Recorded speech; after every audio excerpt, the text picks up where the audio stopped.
3 hari meneror pelaku begal payudara akhirnya tertangkap. Dia tidak membawa pisau, dia tidak meminta harta. Namun, dalam 1 detik, dia merampas sesuatu yang jauh lebih berharga. Rasa aman seorang wanita di tanah kelahirannya sendiri. Selama 72 jam, sebuah motor matic tanpa plat nomor menjadi mimpi buruk di ganggang gelap kota ini.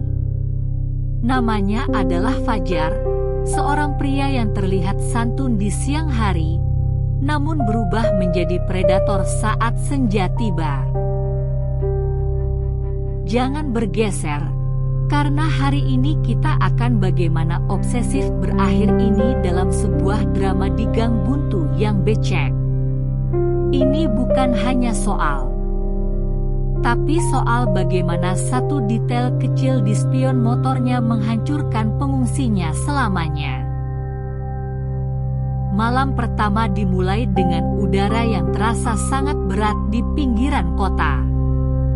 Di sebuah jalan yang hanya diterangi 1 lampu merkuri yang berkedip, seorang wanita bernama Sari sedang berjalan pulang setelah shift sore di sebuah pabrik tekstil. Dia sudah terbiasa dengan kenyamanan, namun malam itu ada sesuatu yang berbeda. Di belakangnya, jauh di kegelapan, Fajar memperhatikan. Dia tidak langsung memacu motornya. Dia menunggu sampai Sari masuk ke bagian jalan paling gelap, di mana pepohonan rimbun menutup pandangan dari rumah warga. Fajar mematikan lampu utamanya. Dia bergerak hanya dengan mengandalkan insting dan sisa cahaya bulan. Ketika jarak sudah cukup dekat, dia memacu motornya dalam 1 hentakan secara tiba-tiba. Serangan itu terjadi begitu cepat, sebuah pemahaman yang dilakukan dengan penuh kebencian dan rasa kuat. Sebelum Sari sempat berteriak, Fajar sudah menghilang, meninggalkan suara knalpot yang memecah keheningan malam. Sari terjatuh terduduk, bukan karena sakit fisik, tapi karena guncangan mental yang seketika menghancurkan harga dirinya. Di kamar kosnya yang sempit, Fajar tersenyum puas, merasa bahwa dia baru saja memenangkan sebuah permainan di mana dia adalah penguasanya. Memasuki hari kedua, ketakutan mulai merambat seperti kabut tebal. Berita tentang setan motor hitam mulai menjadi perbincangan di grup-grup WhatsApp warga. Namun, alih-alih bersembunyi, Fajar justru merasa tertantang. Baginya, ketakutan warga adalah bahan bakar untuk egonya yang sakit. Dia mulai mempelajari rute patroli warga yang dilakukan secara amatir. Dia tahu kapan mereka berkumpul di pos ronda dan kapan mereka mulai bersembunyi. Sakit itu, dia beraksi lagi. Korbannya adalah seorang siswi SMA yang sedang pulang dari kegiatan ekstrakurikuler. Fajar melakukan aksinya di sore hari, sebuah langkah berani yang menunjukkan betapa dia merasa tak terjangkau. Namun, kali ini ada yang berbeda. Seorang warga yang sedang mencuci mobil melihat motor hitam yang melesat. Dia tidak melihat wajah pelakunya karena helm full face yang gelap, tapi dia melihat satu detail aneh. Spion sebelah kiri motor itu patah dan hanya menyisakan batangnya saja yang dibalut isolasi merah. Detail kecil inilah yang kemudian dilaporkan kepada Inspektur Bara. Inspektur Bara bukanlah polisi yang hanya duduk di belakang meja. Dia tahu bahwa predator seperti Fajar biasanya memiliki siklus. Dia mulai memetakan setiap kejadian dan menyadari bahwa Fajar selalu kembali ke area yang sama dalam radius 5 km. Bara mulai menyebar anggotanya, menyamar sebagai tukang ojek pangkalan dan penjual martabak. Sementara itu, di sisi kota lain, kemarahan warga sudah mencapai titik didih. Mereka tidak lagi hanya ronda, mereka mulai mencari. Fajar, di hari ketiga, mulai merasa terdesak namun tetap haus akan mangsa. Dia merasa bahwa malam ini harus menjadi puncaknya sebelum dia menghilang keluar kota.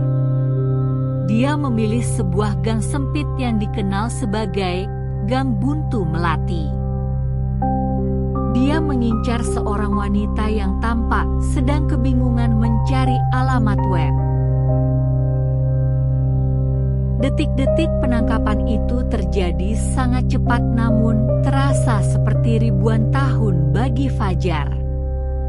Saat dia baru saja akan melakukan aksinya, wanita yang dia incar tiba-tiba berbalik dan mengeluarkan senter berkekuatan tinggi tepat ke arah wajahnya.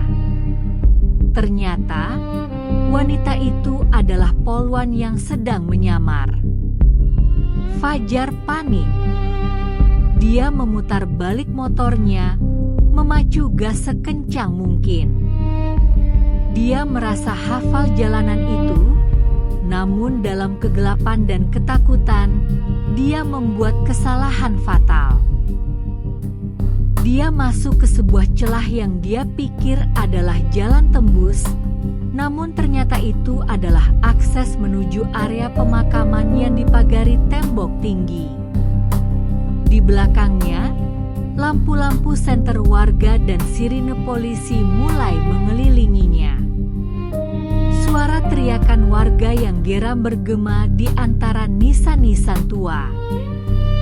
Fajar turun dari motornya, mencoba memetik pohon Kamboja, namun kakinya ditarik oleh warga yang sudah lebih dulu tiba.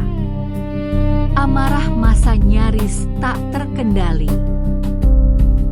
Mereka melihat sosok yang selama 3 hari ini membuat istri dan anak perempuan mereka takut keluar rumah. Inspektur Barat tiba tepat waktu, melepaskan tembakan peringatan ke udara untuk menghentikan penghakiman massa. Saat helm Fajar dibuka, wajahnya hancur oleh ketakutan. Dia menangis sesenggukan, memohon belas kasihan, sangat kontras dengan sosok predator yang dia mainkan selama 3 hari terakhir.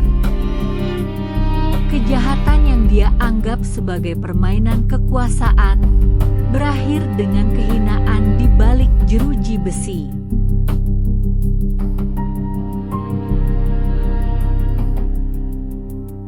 Kisah Fajar adalah pengingat bagi kita semua, bahwa kejahatan seringkali bersembunyi di balik wajah yang paling biasa. Tidak ada tempat bagi mereka yang merusak rasa aman dan menghancurkan kasih sayang di antara sesama. Jika Anda merasa cerita ini memberikan pelajaran berharga untuk tetap waspada, dukung kami untuk terus menyuarakan kebenaran. Jangan biarkan kasih dan kepedulian di sekitar kita hilang begitu saja. Klik tombol subscribe dan nyalakan notifikasinya untuk channel Tempat Kasih Tertinggal. Karena di sini, kita mengumpulkan sedikit kasih yang sempat hilang untuk kita jadikan pelajaran bagi masa depan. Terima kasih sudah menonton, tetap hati-hati, dan sampaikan kasih kepada orang-orang terkasih sebelum semuanya terlambat.